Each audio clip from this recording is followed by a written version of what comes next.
Welcome back to the channel and an exciting, thrilling new restoration. We've got a 1977 XR75. This is really going to be fun because the three-wheelers have been great, but it's nice to have a change.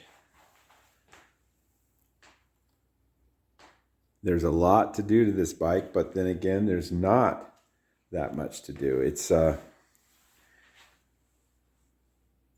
you can see, it's pretty complete as far as the frame,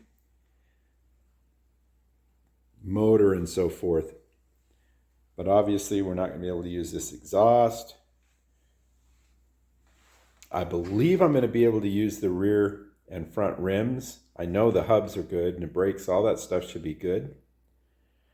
And what I did find out is that the front tire is original, and that tells me a lot. It just tells me a ton, because these had what was called a, what did they call this thing? A tractor?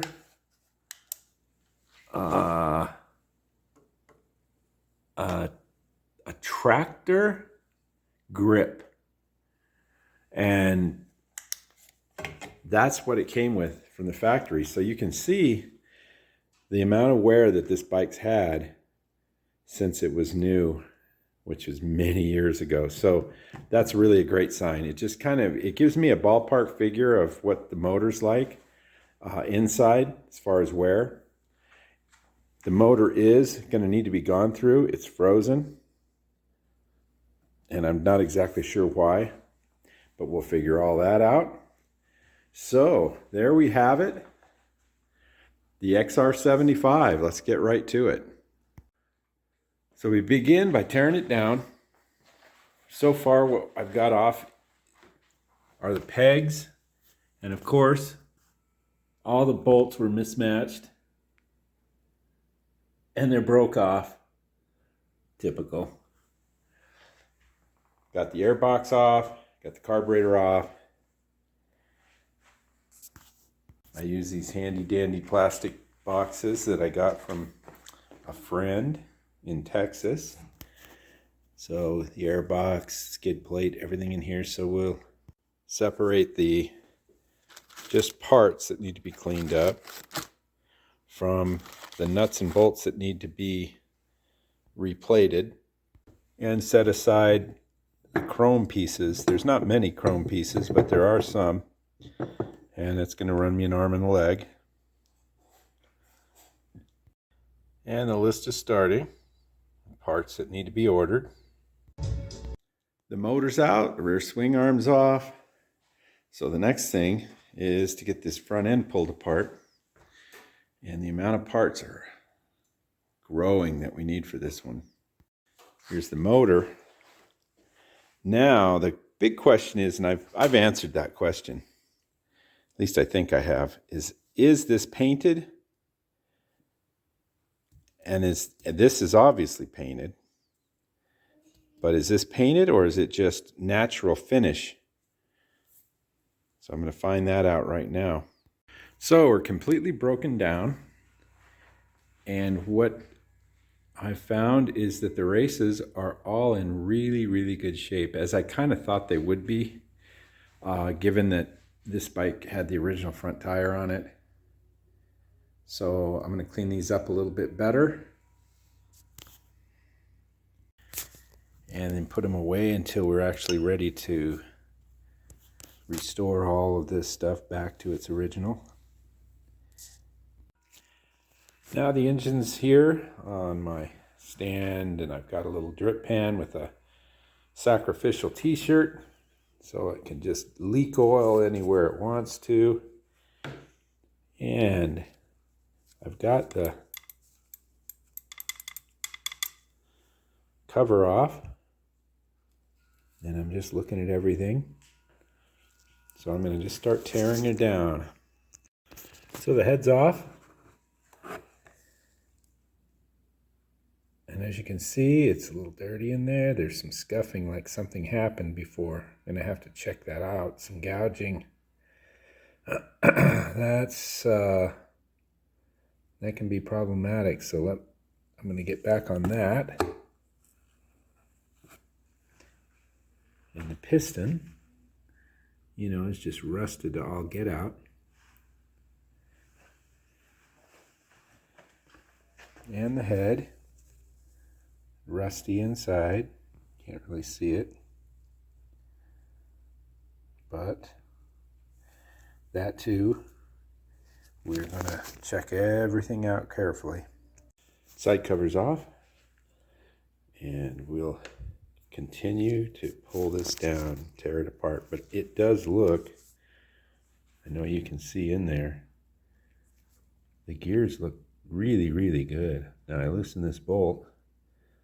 It wasn't loose like this. I loosened it.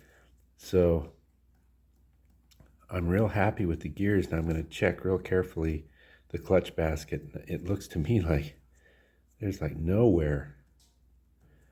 And that's going to be very good.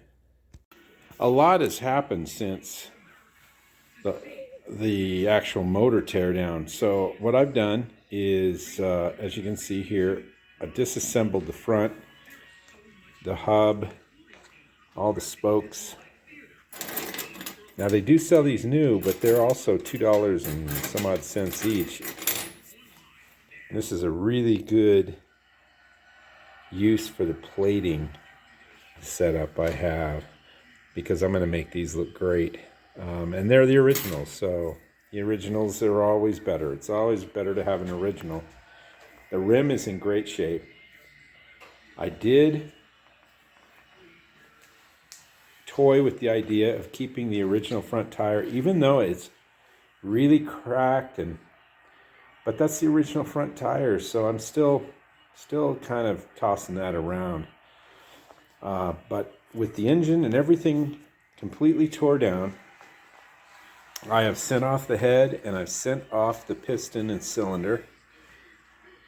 They should tell me what I'm looking at when I get it back. I did take it over to Peter Hip at Hip Racing. And so it's just kind of a crapshoot if they're going to be able to repair that head. But the crank is in excellent shape. And what I found out is I ordered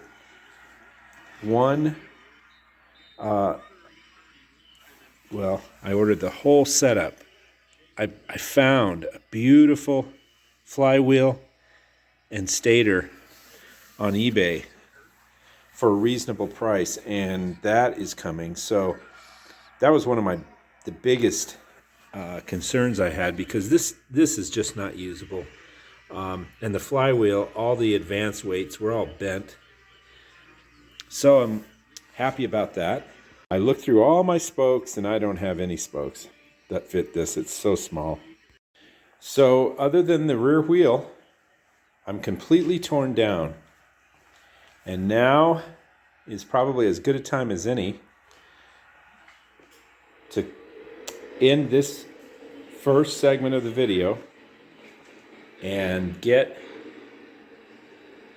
the first video out, because I'm going to be waiting for parts for quite a while. And I'm